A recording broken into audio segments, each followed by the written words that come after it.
관점에서 이렇게 보고 있는데 지금 이 역사를 우리가 어떤 관점으로 바라볼 건가 하는 이 관점 탑재를 위해서 이 개론을 공부하고 있습니다. 개론도 또 이렇게 쭉 이렇게 구분해서 보는데 역사란 무엇인가, 역사관, 역사인식론. 그다음 우리 지금 보고 있는 부분이 세계 역사학의 흐름입니다.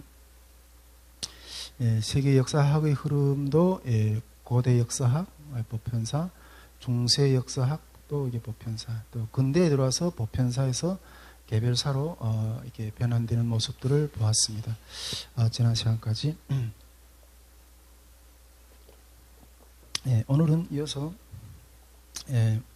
세계 역사학의 흐름의 마지막 부분이 이게 현대 역사학의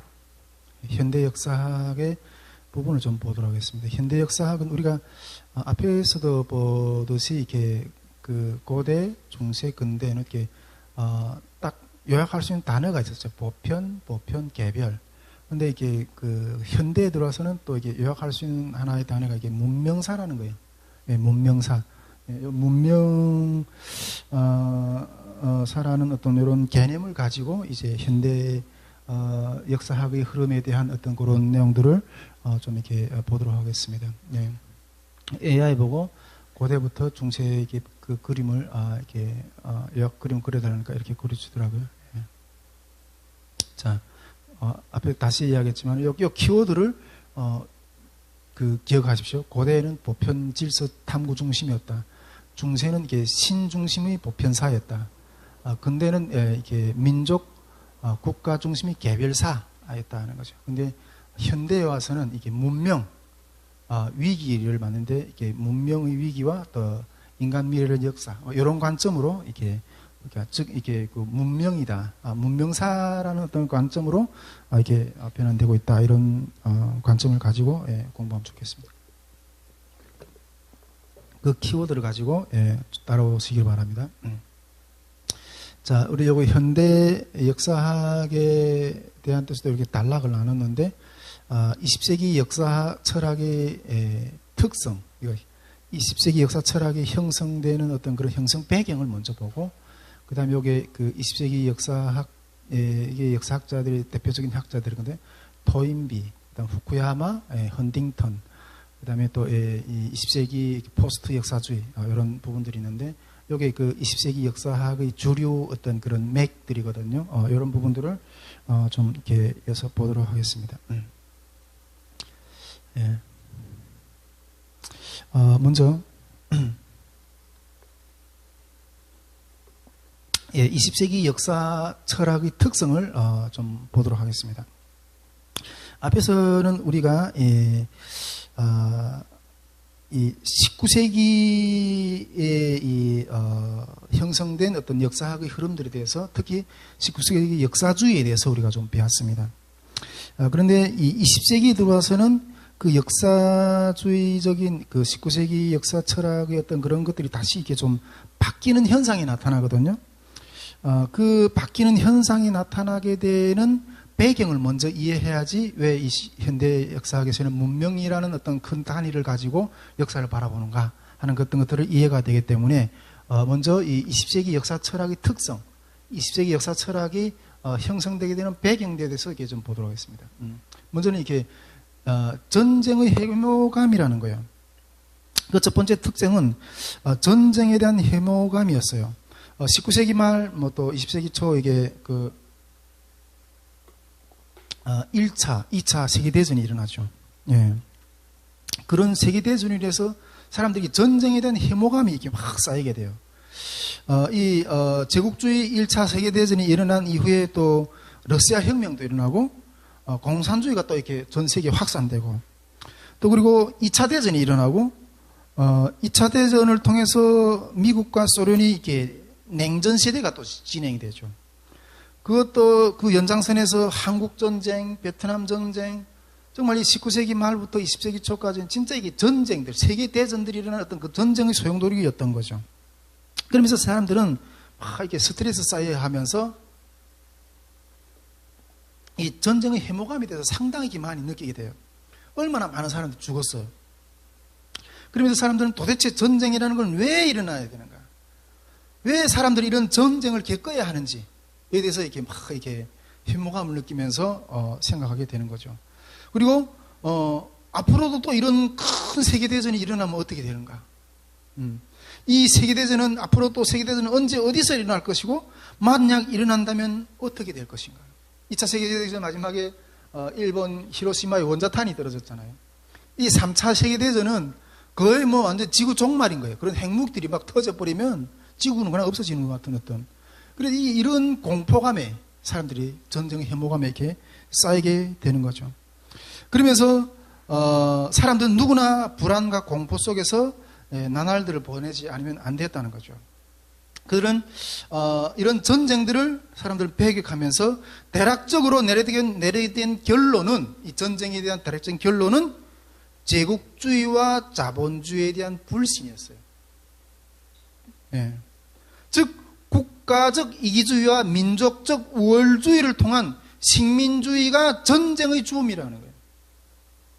예. 그러니까 19세기 이 역사주의가 등장하면서 국가주의, 민족주의로 나갔다 그랬잖아요. 그런데 그런 것들이 큰 어마어마한 전쟁들을 양상시키는 어떤 그런 식민지, 약탈, 이런 양상으로 이렇게 펼쳐지게 됐다는 거예요. 그것이 주범이 이 제국주의와 이 자본주의, 이런 부분들이었다는 거죠.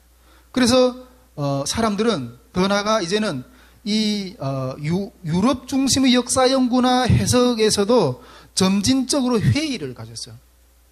지금까지 다 유럽 중심의 어떤 근대화가 일어나고 역사 이 철학이 발달되고 이렇게 됐잖아요. 근데 그러니까 이런 그 발달된 유럽 중심의 어떤 그런 사상들이 이런 혐오스러운 인류 멸망의 어떤 그런 징조까지 보이는, 이러다 보니까 그것들을 혐오하게 되었고, 유럽 중심의 어떤 그런 사고에 대해서, 얼마나 유럽 중심의 사고라면 아주 젠틀하고 문명을 이루는 어떤 그런 사고가 이랬는데 그런 것들에 대해서 회의를 느끼게 됐다는 거죠. 예. 예. 왜냐하면 유럽이 주로 제국주의와 자본주의를 주도했을 뿐만 아니라 전쟁을 야기시켰던 어떤 중심축이었기 때문이에요. 이렇게 20세기 역사 철학이 형성된 첫 번째 배경으로는 이게 전쟁에 대한 해모감이었다는 거죠. 두 번째로는 이 랑케 사학의 결별이었어요. 랑케 사학과의 결별이었어요. 우리 지난 시간까지 19세기 그 랑케 사학에 대해서 이렇게 배웠잖아요. 두 번째 특징은 이 19세기 랑케 사학의 결별이었다는 거예요. 랑케 사학의 공헌은 그 누구도 부정할 수 없는 어떤 그런 이 엄청난 업적을 이루었던 거예요. 이게 지난 시간도 우리가 그 랑케 사학에 대한 어떤 구체적인 면모를 보면서 얼마나 민족주의, 개별 국가주의가 우리에게 또 주는 유익들, 이런 것들에 대한 어떤 관점들을 봤잖아요. 그러면서 19세기 랑케 사학은 엄청난 어떤 공헌을 했는데 그거에 대해서 누구도 부정할 수가 없었다는 거죠. 그러나 이 19세기 이 랑케 사학을 통해서 락간론이나 진보 사관들이 이제 20세기 초에 들어오면서 좌절되고 이 19세기적 세계 질서와 가치가 무너지자 사람들은 방향을 잃고 나아갈 바를 알지 못했어요. 예. 그런 전쟁을 통해서 이런 이 모순을 느끼면서 그러다 보니까 이게 방향을 알고 나갈 길을 잃어버렸다는 거죠. 19세기 락간론이라는 것은 무엇이었습니까? 19세기 유럽은 매우 자신감이 있었어요. 이유는 어떤 부분이었는가요? 예, 산업혁명의 발전과 과학기술의 급성장, 그것으로 인해서 철도, 전기, 의학 발전, 민주주의 확대, 경제적 성장, 제국주의 확장, 이것이 19세기 모습들이었잖아요. 그러면서 이 유럽은 엄청난 자신감이 있었던 거예요. 이 과학 발달이. 예. 그러면서 사람들은 인간 이성과 과학이 세상을 계속해서 발전시켜 나간다고 믿었어요. 이것이 19세기 락간론이었어요. 또 19세기 진보사관이라는 것은 무엇이었습니까? 역사가 점점 더 합리적으로, 더 자유롭게, 더 문명화된 방향으로 발전해 나아갈 수 있다는 관점이었던 거예요. 진보사관이. 그 대표적인 흐름이 무엇이었습니까? 계몽주의라든가 해결 철학이라든가 마르크스의 어떤 일부 역사관이라든가 공산사회, 어떤 자유를 향한 어떤 그런 사회로 나가는 어떤 그런 진보사관들, 이런 것들은 우리를 더 자유롭게 해줄 거다, 이렇게 믿었던 거죠.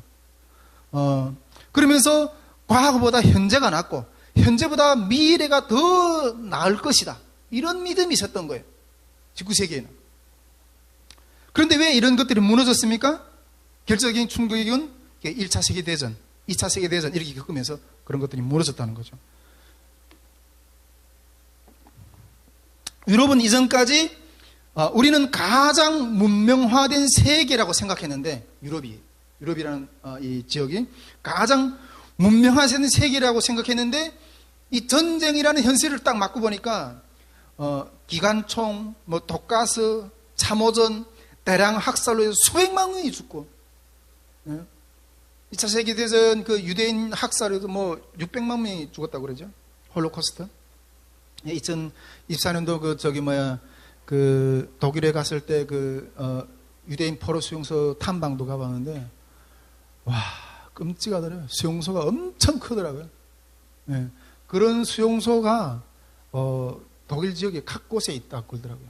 네. 그런 것들을 이렇게 보면서 수백만 명이 죽었다는 거죠. 즉, 과학 발전이 인간의 행복이 아니라 과학 발전이 대량 살상으로 가능하다는 그런 것들을 보여주는 현실이었다는 거죠. 그러므로 인해서 사람들은 방향을 잃게 됐어요. 방향을.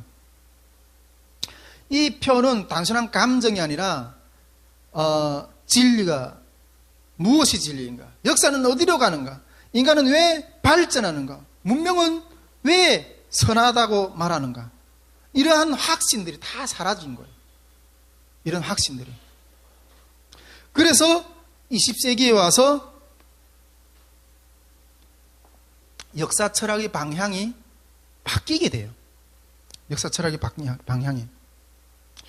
더군다나 이 민족과 국가 이익을 중심으로 퍼져나가는 국가주의는 민족과 국가 간의 갈등과 적대감을 빚어내는 그들 사이의 충돌을 피할 수 없었기 때문에 바뀌게 되는 거예요.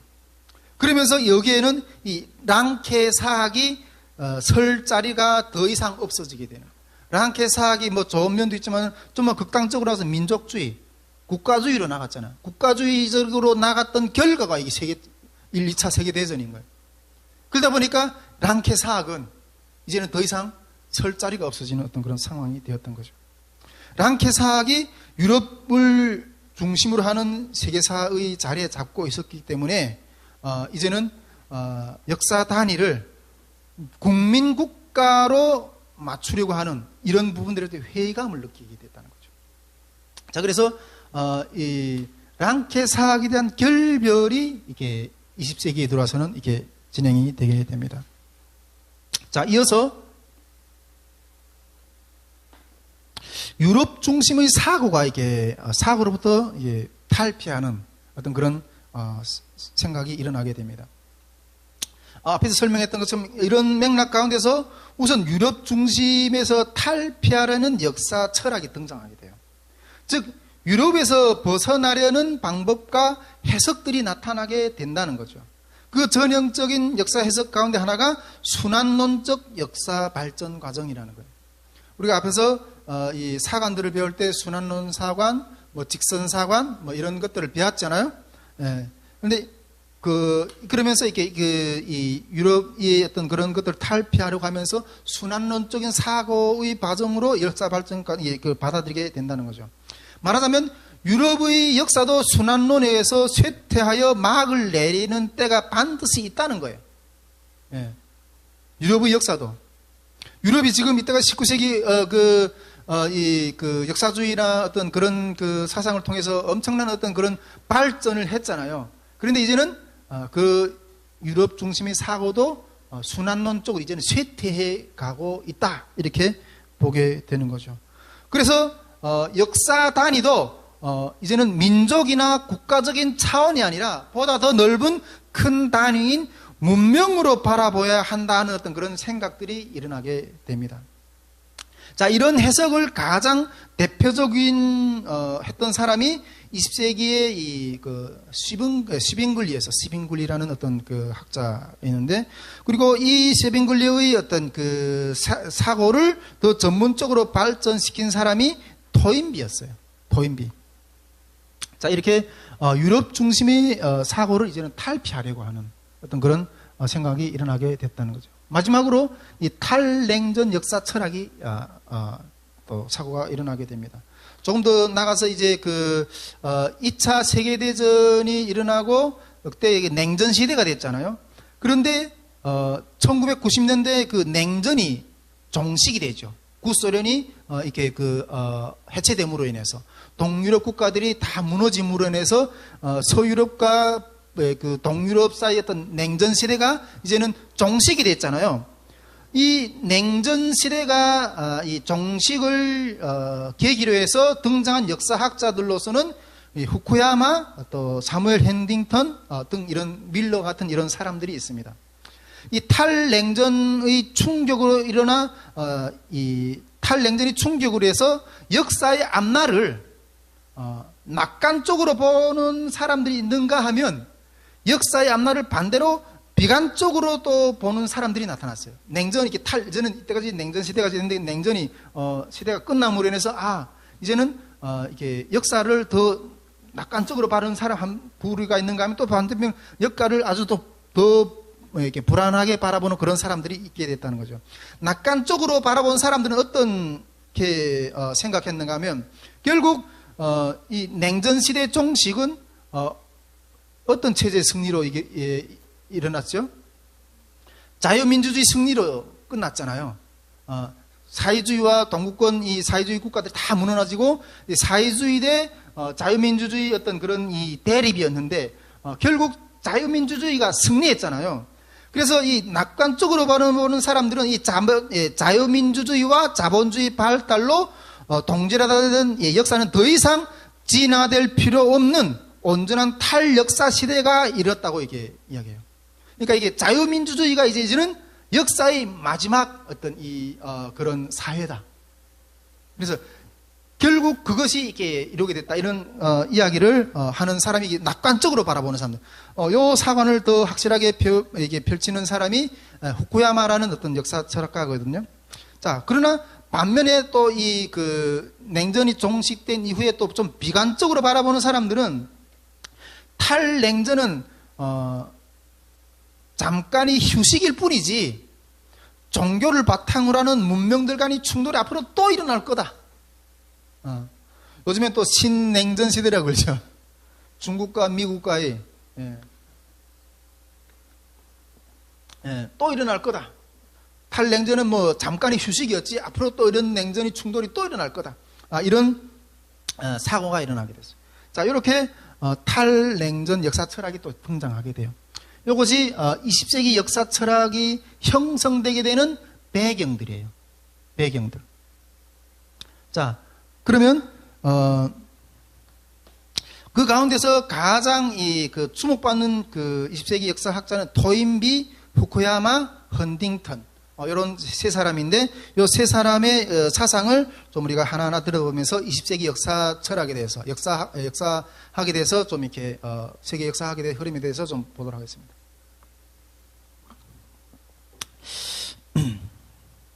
자, 이게 토인비인데 토인비라는 사람입니다. 예. 영국 사람이고요. 아놀드 토인비 역사 연구라는 이 책이 있습니다. 근데 이게 어마어마한 대작이에요. 12권이나 돼요, 이게. 그래서 일반인들은 이 토인비의 어떤 그런 역사 서적에 대해서 접근하기가 쉽지 않고, 우리도 집에서 제가 이렇게 교회사를, 근데, 그 교회사 저자 이름이 누구, 잘 생각 안 나는데, 제가 집에 있어요. 이따만 책이, 유세비우스인가? 유세비우스 6권인가 7권인가 돼요. 보통 우리 교회 사람이, 세계 교회 사람이 단권짜리 한 권짜리를 보면서 독파하는데, 그거는 너무너무 이 자료가 방대해서 감히 이렇게 두저다보지 못하고, 그냥 이따금씩 참고를 하는 어떤 정도로 있는데, 이 토인비의 이 역사 철학도, 서적도, 이 어마어마한, 이 12권이나 되는 방대한 어떤 그런 저서를 남긴 사람이에요. 예. 이 토인비는 20세기 중엽에 경험적 조사를 기초해서 세계 역사의 문명을 해석한 역사 철학자로 유명한 사람이에요, 이 사람이. 이 토인비는 2차 세계대전의 위기를 맞아서 19세기의 알기 위한 역사에서 19세기에는 우리가 또 다른 면으로 보면 알기 위한 역사라고 말할 수가 있어요. 왜냐하면 우리의 그 고대 중세에는 법현사로서 법현적인 어떤 그 흐름을 파악하려고 하지만 각 민족, 개별 어떤 종족, 국가, 그다음 문화 이런 것들에 대한 구체적인 어떤 이 그 해석, 관찰은 없었잖아요. 그런데 19세기 들어와서 이제는 그러다 보니까 무지와 목매에 빠져 있는 어떤 이런 상황에서 19세기는 알기에 우리가 왜 이런 그 민족주의를 행해야 되는가 이런 부분들이 다 알기 위한 어떤 그 역사 철학이었거든요. 이게 토인비는 2차 세계대전 위기를 맞이하면서 이 19세기에 이 알기 위한 이 랑케사학의 어떤 그런 역사 철학에서 20세기에는 살기 위한 역사 철학으로 이렇게 바꾸어지게 돼요. 그 알기 위한 역사 철학을 했다가 1차 대전, 2차 대전 이렇게 하면서 어마어마한 사람들이 죽고 인류가 어마어마한 재난들을 겪었잖아요. 그래서 이제는 살기 위한 역사 철학으로 방향을 바꾸기 위한 어떤 전환기에 걸맞는 역사 철학을 정립한 사람이에요. 이 토인비가. 그것을 집중적으로 드러내는 어떤 그 사상이 응전과 도전과 응전이라는 이론을 가지고 이 부분들을 이게 그 아놀드 그 토인비는 정리했는데 이 역사적 위기를 극복하기 위해서 그는 그런 역사적인 방법론을 이렇게 세웠다는 거죠. 그의 대표 저서로서는 역사연구라는 이 책을 통해서 이 어마어마한 이 12권이나 되는 이 방대한 저서를 통해서 그런 20세기 역사 철학의 한 부분을 이렇게 정리한 사람입니다. 자, 그러면 이 토인비 역사 철학의 어떤 구성 내용을 이렇게 그림으로 그려달라니까 이렇게 AI가 그려줬어요. 네. 자, 요 장면보다는 요걸 보면서 그러면 이제부터 그 토인비의 그 역사 철학에 대해서 하나하나 좀 이렇게 들여다보도록 하겠습니다. 먼저 이 토인비 역사 이론의 뿌리에 대해서, 그러면 토인비는 어떤 뿌리에서 그런 자기 사상을 끌어왔는가, 그런 내용들을 먼저 들여다보면, 첫째, 기독교의 영향을 많이 받았다는 거예요. 토인비는. 토인비에게 가장 큰 영향을 준 사람은 준 것은 아마도 기독교 사상이라고 이렇게 보여집니다.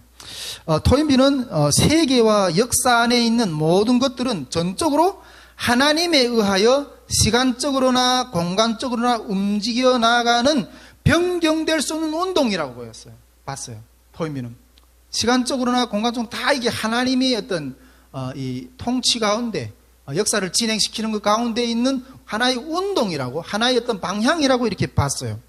그래서 토인비는 역사와 세계를 이해하기 위해서는 좀 더 시간적으로 그렇고 시간적으로도 좀 넓게, 또 그리고 지역적으로도 너무 좁지 않고 테두리를 좀 이렇게 벗어난 전체적인 넓은 지역을 바라보는 안목을 가질 필요가 있다. 이렇게 생각했어요. 기독교라는 게 전체 인류 역사를 다루잖아요. 그리고 시작과 끝에 대해서 다르잖아요. 그러니까 시간적으로 어떤 민족사나 뭐 이런 것들 좁은 의미에서 바라보는 것이 아니라 좀 더 넓은 차원에서, 또 이 지역도 어떤 민족이나 국가의 어떤 좁은 차원에서 바라보는 게 좀 더 넓은 그런 차원에서 이런 생각을 기독교적인 어떤 그런 역사에서 이런 것들을 받아들였다는 거죠. 자, 그리고 두 번째로 이 토인비가 이 영향을 제일 많이 받은 사람이 쥐빙글리였어요. 쥐빙글리. 네, 쥐빙글리.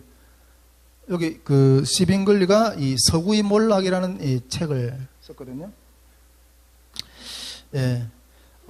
이 토인비는 그의 사상의 구성이 중요한 영향을 준 사람들로서 이 쥐빙글리 발음이 잘 안 돼. 예.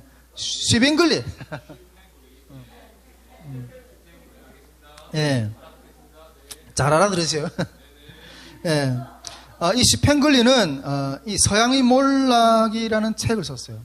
그런데 이 그 토인비가 이 쥐빙글리의 이 서양의 몰락이라는 책을 읽고서 평소에 자기가 늘 품고 있었던 생각들이 있었거든요.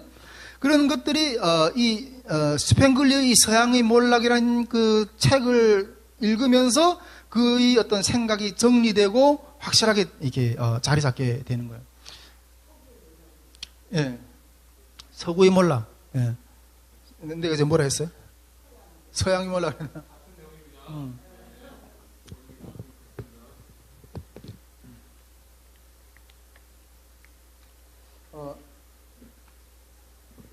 여러분들은 인생에서 여러 가지 자기를 이렇게 터닝 포인트를 하게 되는 어떤 그런 만남들이 있는데, 그 만남들 중에는 이게 사람일 수도 있고 책일 수도 있어요.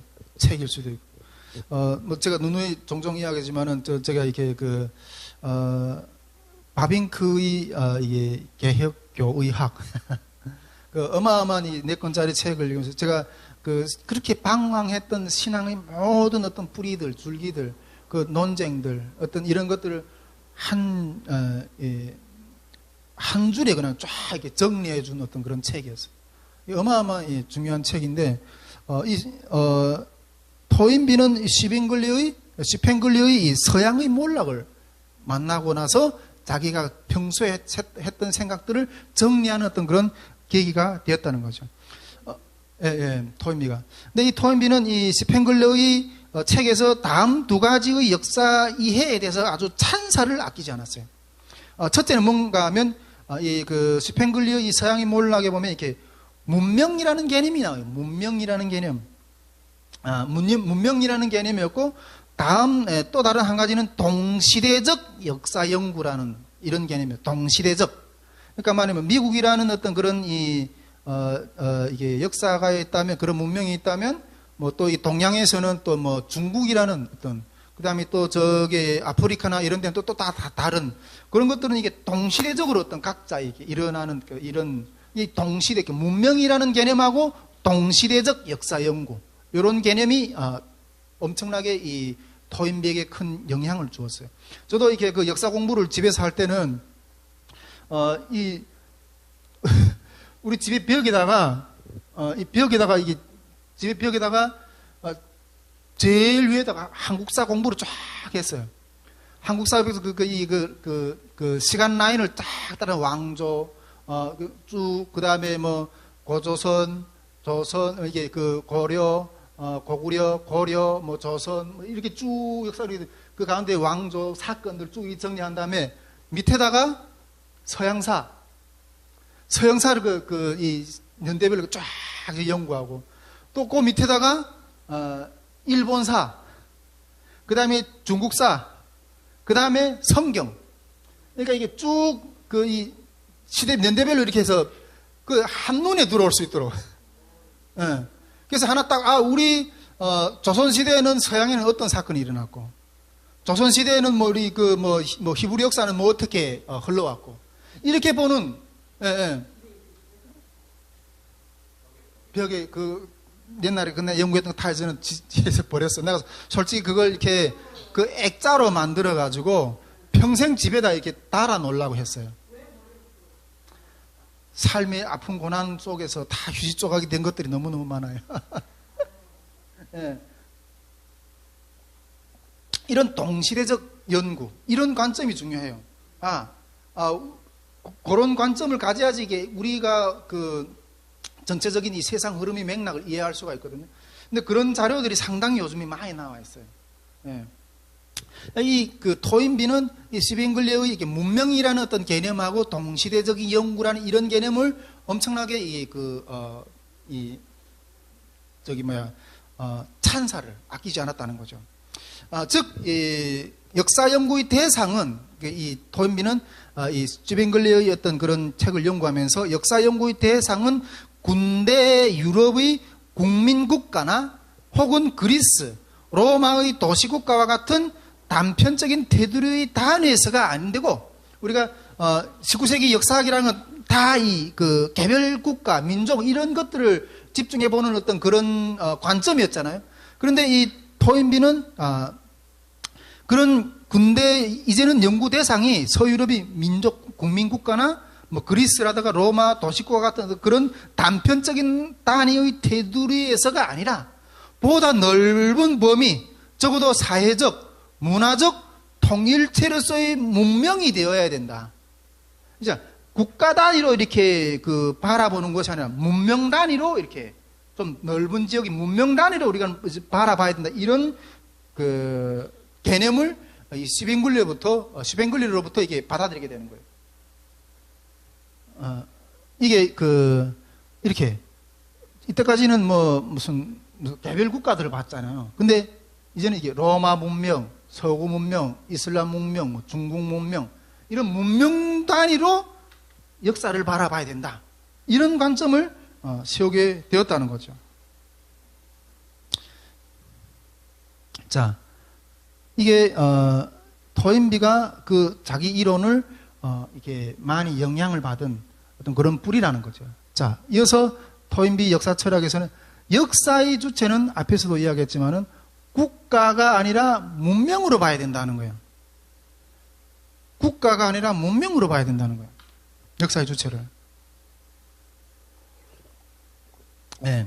토인비는 그 인간 역사를 단순한 국가의 역사가 아니라 문명의 흥망이라는 관점에서 바라봐야 된다고 이렇게 생각했습니다.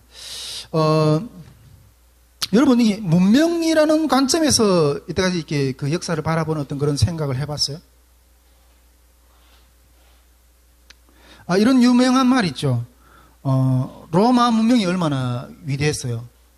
그런데 로마는 멸망했지만은 우리는 아직도 로마 안에서 살고 있다. 로마 문명은 이미 멸망했지만은 우리는 아직도 로마 안에서 살고 있다. 제가 한국에 오니까 비슷한 같은 맥락의 그 표현은 아니지만은 우리 탈북민들한테 던져지는 말이 그런 말이 많이 떨어지더라고요. 로마에 왔으면 로마법 따라야지. 북한에서 살다가 이제는 로마라는 이 대한민국의 어떤 제도와 법 안에 들어왔잖아요. 그러면 여기 법을 따르면서 살아야지. 이렇게 얘기해요. 우리 저는 이게 보수적인 어떤 관점을 가지고 있지만은 우리 그 대한민국 안에 있는 이 좌파적인 성향을 가진 사람들도 대한민국은 무슨 사회입니까? 자유민주주의와 시장경제, 자본주의가 주도를 하는 그런 사회잖아요. 그런 문화권이잖아요. 근데 이 그 좌파적인 사고를 가진 사람들이 사고는 뭐예요? 사회주의적인 사고인 거예요. 살기는 그 자유민주주의 어떤 그런 질서 가운데 살면서 사고는 사회주의적으로 이렇게 한다. 이렇게 들릴 수가 있는 거죠. 또 그리고 이 문명이라는 개념에서 이렇게 또 전달되는 어떤 개념일지는 모르겠지만은 간단하게 좀 이렇게 문화라고도 좀 표현할 수 있을지 모르겠지만은 한국 사람, 한국 민족, 한민족, 한민족은 대한민국에 살아도 한민족이고, 일본에 살아도 한민족이고, 중국에 살아도 한민족이고, 고려에 살아도 러시아에 살아도 한민족이고, 미국에 살아도 한인타운이고, 항상 이렇잖아요. 예. 제가 이게 미국에 한번 이렇게 스피커로 한번 갔을 때 유럽 쪽에 처음 나가본 거예요. 한 일주일 처음에 가 있었는데 처음에는 아무 준비 없이 그냥 아무데나 저는 이렇게 잘 먹고 잘 살고 잘 자고 이랬으니까 아무거나 잘 먹고 잘 자고 이랬으니까 그냥 잘 적응할 수 있겠지 했는데 한 이틀 있으니까 밥을 못 먹겠더라고요. 얼마나 이 된장국이 먹고 싶고 이 라면 어떤 집에 탁 지나가더니 이 라면 국물 냄새 싹 나는 거예요. 와, 그거 맛 찾는데 그냥 이 정신이 맑아지더라고요. 시원해. 나중에는 밥을 못 먹겠더라고요. 그래서 이제 먹을 때마다 그냥 제가 콜라를 이렇게 계속 시켜서 먹었거든요. 근데 따라다니는 가이드가 내가 그걸 콜라를 좋아하는 가이드가 가서 계속 콜라를 주는 거예요. 콜라를 좋아서 먹은 것보다 소화가 안 되니까 어디가 소화제를 말도 모르는 게 가서 병원 가서 소화제를 떼달라고 하기도 좀 못하고 그래서 그냥 콜라를 마셨는 거예요. 근데 여러분 이것처럼 이게 문명이라는 거는 내가 나라를 떠나 있지만은 그 정체성을 그냥 가지고 있는 거예요.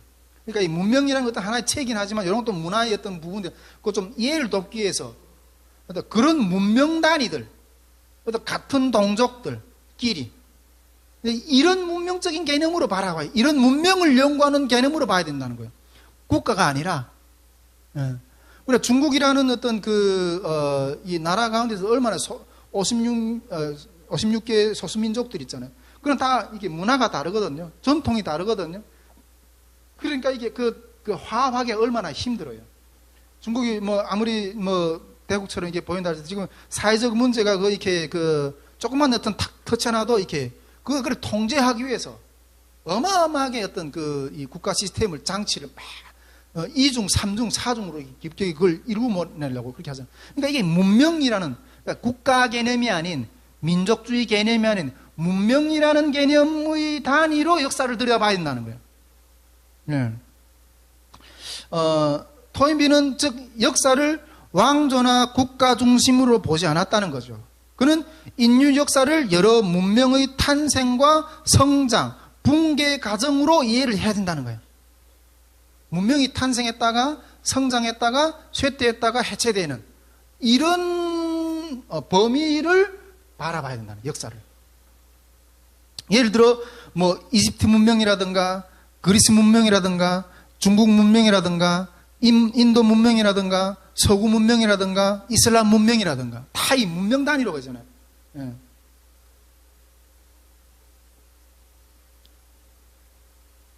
이런 문명 단위로 들여다봐야 된다는 거죠. 즉 역사는 국가의 연대기가 아니라 문명의 생애 과정이라는 관점을 이 토인비는 정리를 하게 됩니다. 역사는 국가의 연대기가 아니라 문명의 생애 과정이다. 이렇게 바라보는 거죠. 자, 그러면 이런 문명의 존재 상태에 대해서 그러면 여러 문명들이 있을 건데 그런 이 문명이 종말론적으로 과연 어떤 방향으로 흘러가는가? 이 서로 어떻게 상호작용하는가? 이런 문명들이 존재 상태는 그럼 어떻게 정리하는가 하는 것들을 좀 들여다봅시다. 이 문명이라고 부르는 모든 사회들은 역사 안에서 상호 병행적으로 동시적으로 발전하는 것이지 어떤 일직선적으로 진보하는 것이 결코 아니다고 봤어요. 이슬람은 이슬람, 그 다음에 중국 문명은 중국 문명, 서양 문명은 서양 문명 갖고 있어 동시적으로 이렇게 서로 이렇게 발전하는 것이지 어떤 하나의 어떤 진보적인 어떤 방향을 가지고 해결처럼 진보적인 방향을 가지고 이렇게 나아가는 것이 결코 아니다 이렇게 바라보는 거죠. 그러면서 이런 문명들은 탄생했다가 성장했다가 쇠퇴했다가 붕괴하는 순환 과정을 겪는다고 봐요. 순환 과정을. 토인비는 역사의 어떤 필연적 법칙이나 문화 결정론 같은 것은 인정하지 않아요. 우리가 기독교의 직선사과처럼 이 결정론이잖아요. 시작이 있으면 끝이 있다. 그 끝이 주님이 이런 그 결정론적이 아니라는 거죠. 그리고 각 문명들이 배타적이고 독립적으로 존재한다. 이런 것도 이렇게 배격했어요. 토인비는 이런 그 문화 결정론 같은 걸 인정하지 않았고, 그런 면에서 그 문화 상호 간의 이식과 동화를 이게 이슬람이면 이슬람, 그 다음에 또 유럽은 유럽 문명이 이렇게 서로 이렇게 이식도 하고 동화되기도 하고 이렇게 일어나거든요. 그 우리 중세 철학이 중세 철학이 중세의 어떤 신의 어떤 눌림 속에서 계몽주의 사상이 일어나게 되었던 것은 이 이슬람 철학자들이 이 고전들을 다시 개발해 나오면서 서양의 이 유럽의 이 중세 철학이 더 발달이 되거든요. 그러면서 계몽주의가 이렇게 일어나게 돼요. 그것처럼 이게 이 이슬람 문명, 유럽 문명이 서로 교류를 한다는 거예요. 예. 그러면서 이게 동화되고, 그러면서 어떤 이슬람 문명이 이슬람 문명대로 고립되어 있는 게 아니라 서로 영향을 주어 받으면서 이렇게 한다는 거죠. 그러면서 문명들 사이의 접촉에 의해서 문명들이 변화를 통하여 변화도 일어나고 또 이 문명의 변화를 통하여 문명을 넘어선 역사의 이해, 또 이 문명들이 넘어선 또 역사의 이해들, 이런 것들에 대해서도 이렇게 가능성을 이뤄놓으면서 그러면서 이게 순환론적으로 돌아간다는 거예요. 순환론적 사고, 발생했다가 성장했다가 쇠퇴되고, 그럼 또 다른 것이 발생했다가 성장했다가 쇠퇴되고, 이런 순환론적인 사고를 가진 것이 문명들이 존재 상태, 이 종말론적인 어떤 그런 이 모습은 이런 상태라는 거죠. 자, 그러면 문명의 순환 과정들에 대해서 하나하나 좀 보도록 하겠습니다. 문명의 순환 과정들.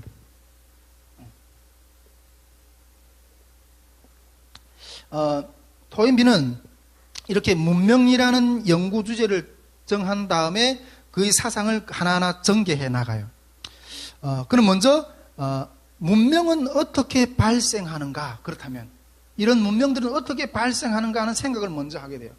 그에 의하면 문명의 발생 요인은 선천적으로 우수한 인종적 자질, 인종들이 많이 또 이렇게 선천적으로 우수한 인종들이 있다는 거예요. 그리고 또 우수한 지리적 환경, 우수한 지리적 환경들 때문에 우리가 그 오리엔트 문명, 그 다음에 이 바벨로니아 문명, 뭐 이런 것들은, 그 다음에 항하 문명, 이런 것들은 우수한 지역들이 있잖아요. 그러니까 강을 중심으로 한, 옛날에는 무슨 이게 뭐 과학이 발전된 것도 아니고 어떤 사람들이 농사를 지어 먹고 살려고 하면 이게 강들, 물이 가까운 곳에, 이게 사스미 시냇물을 찾기에 갈급하듯이 한 거죠. 자연 과학이 발달되지 않은 상황 가운데서 물이 가까운 곳, 그런 곳들이 사람이 살기 좋은 곳이고, 근데 이런 지역들 중심으로 문명들이 발달했다는 거예요. 우수한 종족들. 예. 이게 문명의 발생의 어떤 그런 기원들이라는 거예요. 우리 그 첫 번째 시간에 세계 역사학의 흐름에서 처음에는 이렇게 문명들이 시작부터 이렇게 오리엔트 문명, 이게 항하 문명, 그리스 문명, 그 다음에 바벨로니아 문명, 그런 지역들 이렇게 그 지도 사진을 가져오진 않았지만은 그런 것들 봤잖아요. 자, 이렇게 문명들은 어떤 그런 식으로 이렇게 발생을 한다는 거죠. 자, 그 다음에 문명들은 도전과 응전에 막다들게 된다고 이렇게 이야기를 하고 있습니다. 토인비는 문명의 기원에 대해 설명한 다음에 그러면 문명들은 어떻게 성장하는가 하는 두 번째 질문을 던져요. 여기에서 문명들은 일련의 도전과 응전을 통해서 발전해 나간다 이렇게 이야기하고 있습니다. 여기서 토인비는 도전과 응전이라는 가설을 이렇게 세우는데, 이걸 어떤 말인가 한번 좀 설명하게 되면, 문명은 어떤 어려운 환경이나 위기를 만났을 때 그것을 창조적으로 응전하면 성장한다고 봤어요. 창조적으로 응전하면서 이렇게 성장한다고 봤어요. 한 사회가 평행으로 내버려 둔다기보다는 더 많은 문제들을 만나면서 발달해 간다는 거예요. 어떤 문제들을 만나면서 발달해 간다는 거예요. 평안한 상태에서 그냥 발달하는 게 아니라 많은 문제들을 만나면서 발달해 간다는 거예요. 이것이 이 토인비, 이게 도전과 응전에 대한 어떤 그런 토인비 어떤 생각인데, 이것이 토인비 역사관에서 가장 유명한 핵심이에요. 예를 들면 이 사막의 환경에서 봅시다. 우리 송혜철 목사님이 지난 몇 달 전에 그 애굽에 갔다 왔잖아요. 그 피라미드도 가서 구경하고. 근데 이 애굽이라는 건 사막지대잖아요. 환경은 아주 열악해. 그런데 어떻게 그게 어마어마한 이집트 문명이 발달했을까요? 근데 척박한 곳에 오히려 문명이 더 그런 것 같아서 사람들이 더 노력을 하면서 발달한다는 거예요. 예. 그리스 같은 경우에는 여러분 어마어마한 이 철학이 발달되고 그 고대의 어떤 그런 도시들이잖아요. 근데 이 그리스는 이 해양 활동을 통해서 외세와 어떤 이런 침입 이런 것들을 막아내는 어떤 그런 과정 가운데 새로운 정치, 종교 어떤 그런 질서들을 정립해 놨다는 거예요. 자, 우리 좀 집중해 봅시다. 이거 좀 우리 이렇게 이런 식으로 이야기하니까 좀 현실감이 안 느끼는지 모르겠지만 좀 비유로 들면, 여러분 대한민국은 기름 한 방울 나지 않는 나라입니다. 예. 근데 이렇게 열악한 조건에서 다 육로가 다 막히고 이런 조건에서 지금 세계 이 열강들하고 어깨를 나란히 할 정도로 경제가 발전된 거예요. 근데 오히려 이 환경은 오히려 이게 빈약한데 더 잘 산다는 거예요. 이게 도전과 응전이 어떤 원리라는 거예요. 여러분, 오히려 베네수엘라를 보십시오. 베네수엘라 원유가 얼마나 많이 나요. 원유가 나면 온 국민이 일하지 않고 놀고 먹을 수 있잖아요. 근데 베네수엘라 지금 마두로가 정치를 잘못해가지고 주민들이 쓰레기를 주지며 살아간다 하잖아요. 이게 풍요로운 가운데 가난인 거예요. 이게 풍요의 저주, 원유의 저주라 그러네. 근데 오히려 이런 것처럼 척박한 곳에서 사람들이 도전하면서 이런 도전에 응전하면서 발전한다는 거예요. 문명이. 즉 적당한 고난은 문명을 강하게 만든다는 거예요. 우리 사람도 여러분 어떤 면에서 고난이 다가왔을 때 이렇게 바라보면 너무 슬프고 힘든 부분들이 있을 수 있죠. 그렇지만은 오히려 그런 다른 영적인 면에 보면 그게 영적으로 성장하는 어떤 그런 훈련이 어떤 모습일 수도 있다는 거죠. 그러나 이런 고난이 왔을 때 응전을 잘하면 성장하지만은 이 도전에 제대로 응답하지 못하면 문명은 쇠퇴를 한다는 거예요. 문명이 이런 식으로 도전과 응전이라는 어떤 원리에 따라서 이 성장을 한다는 거예요. 자, 이어서 문명에서 성장 기준의 에테르화라는 말을 또 사용해요. 문명의 성장 기준, 이걸 에테르화라고 표현하는데 이것이 무슨 말인가 살펴봅시다. 다음으로 이 도인비는 그렇다면 문명의 성장의 기준은 무엇인가 이렇게 질문을 해요. 그것은 물질적 기술의 개량에서 나타나는 자연 환경에 대한 지배적인 증대인가? 물질이 점점 이렇게 기술 발달하면서 이런 것들이 이렇게 지배력으로 성장하는 그런 것이 이게 성장의 기준인가? 아니면 인근 민족의 어떤 정복에서 나타난 인간적 환경에 대한 사회 지배력의 증대인가? 이렇게 주변에 땅 먹기를 하면서 주변 민족들을 이게 굴복시키면서 로마 박스 로마나 같이 이렇게 온 세계를 지배했던 그런 식으로 이게 확대하는 것이 문명의 성장의 기준인가? 이런 것은 물론 아니다고 이렇게 도인비는 부정해요. 왜냐하면 농업이나 상업기술 발전 같은 경우에서는 문명의 정성기는 흔히 일어나는 일들이라는 거죠. 이런 경제 발전 같은 경우는 어떤 문명이든지 어떤 국가든지 발전하는 기간에 흔히 다 일어나는 똑같은 현상이나 그렇기 때문에 이런 것은 문명의 발전의 기준이 못 된다는 거예요. 그렇다면 문명 성장의 기준이 뭔가 하는 거예요. 문명 성장의 기준이 뭔가 하는 거예요. 그것은 시간의 경과에 따라 나타나는 한 사회가 직면하고 있는 주요 도전들이 본질적 변화에 마주하는 에테르화라는 거예요. 에테르화. 요 에테르화라는 게 이게 무슨 말인가? 내가 좀 아래에서 다시 설명하면, 즉 이 에테르화라는 것은 어떤 분야의 도전이든지 우리가 내가 살 때 우리 환경을 막 이렇게 도전해내는 어떤 그런 일들이 있잖아요. 이런 도전들에 대해서 주로 도덕적, 정신적 차원으로 승화에 넘어가는 것을 에테르화라 그래요. 보통은 어떤 이런 도전들이 오면, 이런 고난들이 오면 거기서 그냥 폭삭 물어앉죠.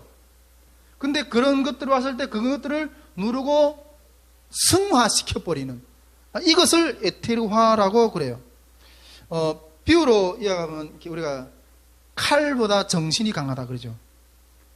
우리 북한에 있을 때는 맨날 이렇게 우리가 총대보다 이 펜으로, 총구보다 펜이 더 강하다 이렇게 해서. 왜냐하면 우리 북한에 있을 때 우리 형이 시나리오 작가였거든요. 그 시나리오 작가로서 이 글을 쓰는 사람으로서 이 글의 힘에 대해서 이야기를 하는 거예요. 우리가 총칼로 이 사람들을 제압하려고 그러잖아요. 그러나 그거는 실패로 돌아갈 수밖에 없지만은 글로써 감동된 어떤 그런 글은 사람들이 심령을 일으키고 사회를 변화시키고, 그래서 이 총보다 편대가 더 강하다. 즉 칼보다 정신이 강하다. 여러분 우리 기독교 정신을 봐요. 우리 초대교회사 때 얼마나 많은 어떤 그 기독교를 핍박을 하려고 그랬어요. 그렇지만은 그 예수 그리스도를 믿는 신앙이 그 죽음 앞에서도, 단두대 앞에서도 그걸 넘어서는 거예요. 육체는 결박할 수 있지만 우리 정신은 결박할 수 없다. 이게 에테르화라는 거예요. 그러니까 이게 도전, 우리에게 또 오는 도전에 대해서 그걸 넘어서는 거. 어떤 면에서 우리가 말하면 이렇게 부활의 생명이라든가 기독교적인 정신을 이해한다면 죽음 앞에서 죽음을 극복해내는 부활의 생명, 이런 것들이 이게 에테르화라는 거예요. 이것이 문명을 성장시키는 기준이라는 거예요. 이런 정신을 가지고 고난 가운데 그걸 극복해 나가는, 그러면서 그런 정신으로 이뤄냈다는, 이게 문명 성장의 기준이라는 거죠. 자, 이어서 역사를 움직이는 것은 창조적 소수이다. 역사를 움직이는 것은 창조적 소수이다. 토인비는 사회를 움직이는 핵심 세력을 창조적인 소수라고 불렀어요. 이 사회에서 이게 도전과 응전을 이렇게 도전할 때 응전하는 것은 소수가 응전을 한다는 거예요. 다수가 응전하는 게 아니라는 거예요. 그럼 우리가 보면 99%의 집단을 이끌어가는 건 1%의 머리 좋은 사람들. 여러분 여기 아무리 우리 다이치물도 성교가 여기 부흥해서 100명이 크게 앉아 있는다 해도 이 100명이 다 이게 이 다이치물도 성교를 이끌어가는 게 아니라 그 가운데서 창조적인 열심을 가진 소수가 몇몇 사람이 이끌어간다는 거예요. 우리가 우리 비록 작잖아요. 우리가 비록 작잖아요. 아이고 내가 뭘 하겠어? 이 거대한 이 국가의 어떤 이 세력이 누르는 내가 뭐 하겠어? 그런데 이 창조적인 소수가 이 다수를 이끌어간다는. 그래서 우리는 오늘도 한 사람이 좋고 두 사람이 좋고 창조적인 비전을 아는 사람들이 깨어서 항상 그 길로 달아가는 게 중요하다는 거예요. 이게 그 창조적인 소수의 어떤 그런 것을 관점을 이렇게 바라봤는데, 이 창조적인 소수는 새로운 비전을 제시하고 위기를 해결하고 정신적인 방향을 제시하고 종교, 철학, 문화를 창조하고 수행해 나간다고 이렇게 이야기를 하고 있어요. 우리가 성경에 보면 그런 인물도 있고 지금 우리 시대 가운데서 그런 것들 있죠. 즉 성경 예언자들이라든가 우리 역사 가운데서 여러분 종교개혁자들이라든가 철학자들이라든가 혁명적 지도자들이라든가 이런 사람들 보고 말하는 거죠. 이런 창조적인 소수들이 문명을 이끌어간다는 거예요. 제가 아까 우리 준비 모임에서도 우리 같이 앉아서 이렇게 우리 앞으로 우리 선교의 방향에 대해서 이야기를 했지만은 저는 우리 선교회가 처음에 초창기에 이렇게 우리 세워질 때부터 하나님 우리 선교회에 주신 어떤 사명이 있었어요. 여러 번 이야기했지만은 통일 선교의 기수다. 이끌어가는 사람이거든요. 그래서 오늘 여기서 다 이야기를 못했지만 내가 어떻게 우리 선교회를 앞으로 이게 통일시대의 어떤 그런 주력의 역할을 어떤 방법으로 하겠다 하는 어떤 그런 생각들을 한참 우리 스태프들하고 앉아서 이야기를 나눴어요. 이제 저는 우리 그 창조적인 소수가 되기를 원해요. 그 창조적인 소수가 되기 위해서 소수는 문화를 이해를 해야 돼요. 역사를 이해를 해야 돼요. 우리 삶의 환경들을 이해를 해야 돼요. 앞의 방향을 이해를 해야 돼요. 그렇기 때문에 이런 공부들을 하는 거예요. 이런 어떤 토대가 없는 어떤 뿌리가 없는 정체성의 뿌리가 없는 사람이 창조적인 소수와 앞으로 사람들이 이끌어내갈 수 있겠어요? 안 되는 거예요. 우리가 그 창조적인 소수가 되기 위해서, 통일시대의 그 창조적인 소수가 되기 위해서 이런 깊이 있는 공부들을 해내는 거예요, 지금. 그리고 지금 우리는 그 정신이 지금 거의 준비되어 있다고 생각해요. 성경에 대해서, 신앙생활에 대해서 거의 준비해놨죠. 이 사회, 통일 사회의 어떤 문제 부분에 대해서 이제 정리하기 위해서 이런 깊이 있는 과정 공부를 지금 하고 있죠. 근데 이제 이 창조적인 소수가 이제 나머지 99%를 만나면 되는 거예요. 할렐루야?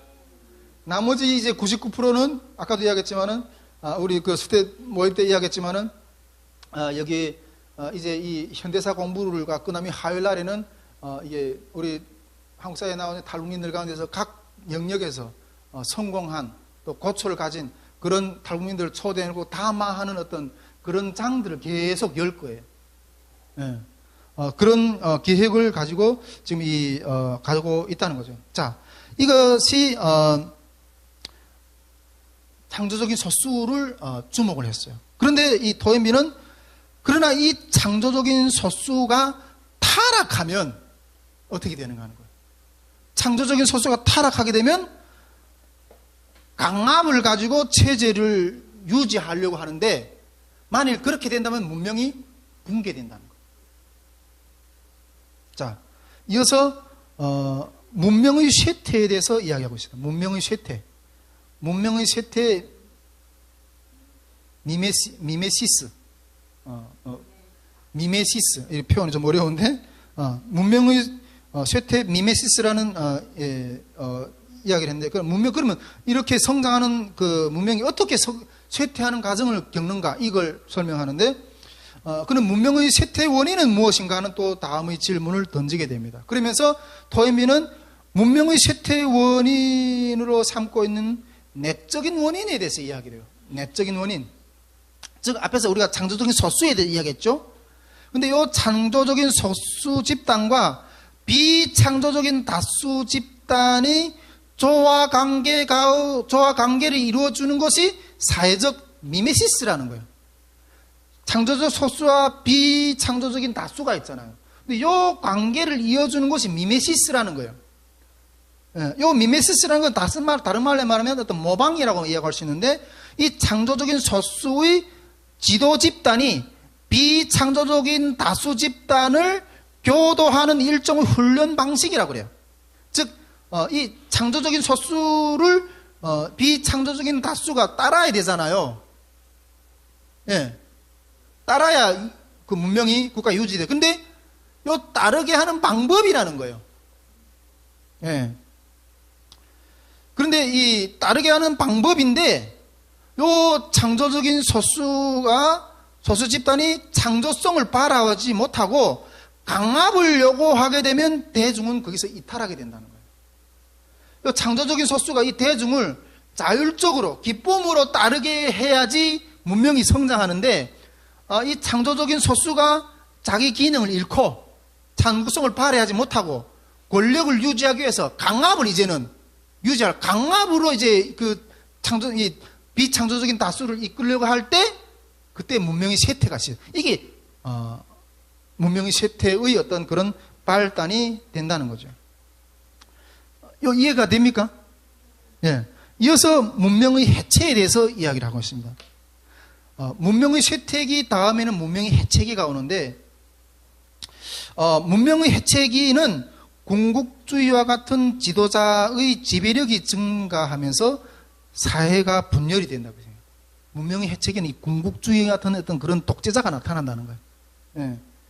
즉, 그에 의하면 문명의 해체기 말에는 새로운 싹이 움튼다고 하는데, 그 징조가 뭔가 하면 지배적인 소수 집단은 세계 국가를 만들어낸대요. 지배적인 소수가 이 세계 국가를 만들어낸대요.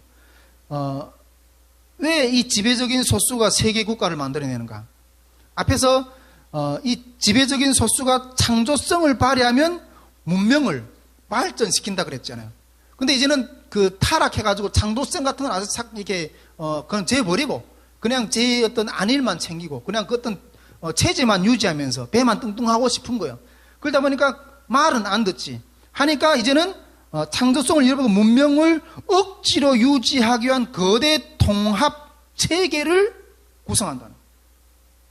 이것이 세계국가라는 거예요. 여러분, 그러면 세계국가 뭐 이런 이야기 많이 하죠.